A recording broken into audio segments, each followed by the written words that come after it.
In the eerie stillness of a fog-shrouded town, Emily found herself walking down an unfamiliar, dimly lit street. The night was unnervingly quiet, the only sound her footsteps echoing against the cobblestone.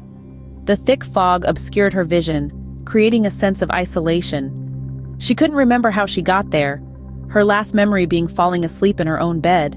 As she walked, a growing sense of unease took hold. The street seemed endless, the buildings on either side indistinct shapes in the fog. Suddenly she heard footsteps behind her, quickening, getting closer. Panic surged as she started to run, but her pursuer matched her pace. Just as she glanced back, a figure emerged from the mist, shrouded in darkness. Before she could react, she felt a sharp pain, and then everything went black. Emily woke up with a start, back at the beginning of the same street, her heart racing. Confusion turned to horror as she realized she was trapped in a loop.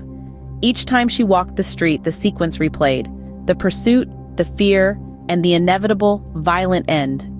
With each repetition, Emily tried different paths, hid, even confronted her assailant, but the result was always the same. She would die and wake up again on that same foggy street. Desperate for answers, Emily noticed small changes in her surroundings with each loop. A sign she hadn't seen before, a door slightly ajar. She began to piece together the puzzle, understanding that this nightmarish loop was more than a simple repetition. It was a twisted path leading her to a revelation. On what felt like the 100th cycle, Emily discovered a hidden alley, veiled in shadows. Venturing down the alley, she found herself in a small, secluded courtyard. There, amidst overgrown weeds, stood a weathered gravestone with her name on it, the date of death being the night she first found herself on the street. Realization dawned on Emily. She was reliving the night of her own death, unable to move on, trapped in a perpetual cycle of fear and despair. The shadowy figure, she understood, was not her enemy, but a manifestation of her own unresolved past, a symbol of something she had to face. With newfound determination, Emily waited for the figure in the next loop, but this time, instead of running, she stood her ground. As it approached, she saw not a monster, but a familiar face, her own, twisted by the pain and regret of a life cut short.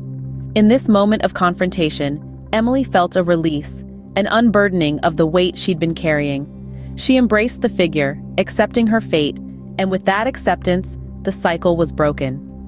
Emily found herself in a peaceful darkness, the sounds of the night and the fear fading away. She had faced her deepest fears, reconciled with her untimely end, and was now free to move beyond the loop of her own haunting. As Emily's echoes fade into the tranquil darkness, we are left with a sense of quiet closure. Her haunting tale has taken us through the foggy maze of her past, and with her release, we too feel a sense of peace. Emily's story may have ended, but her spirit lives on, a reminder of the courage it takes to face our deepest fears.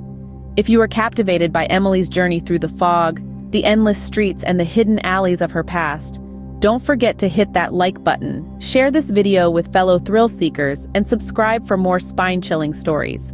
Each like, share, and subscription helps us bring you more tales like Emily's, filled with suspense, mystery, and the occasional heart-stopping moment. Until next time, farewell, and may your days be free of fog and endless streets.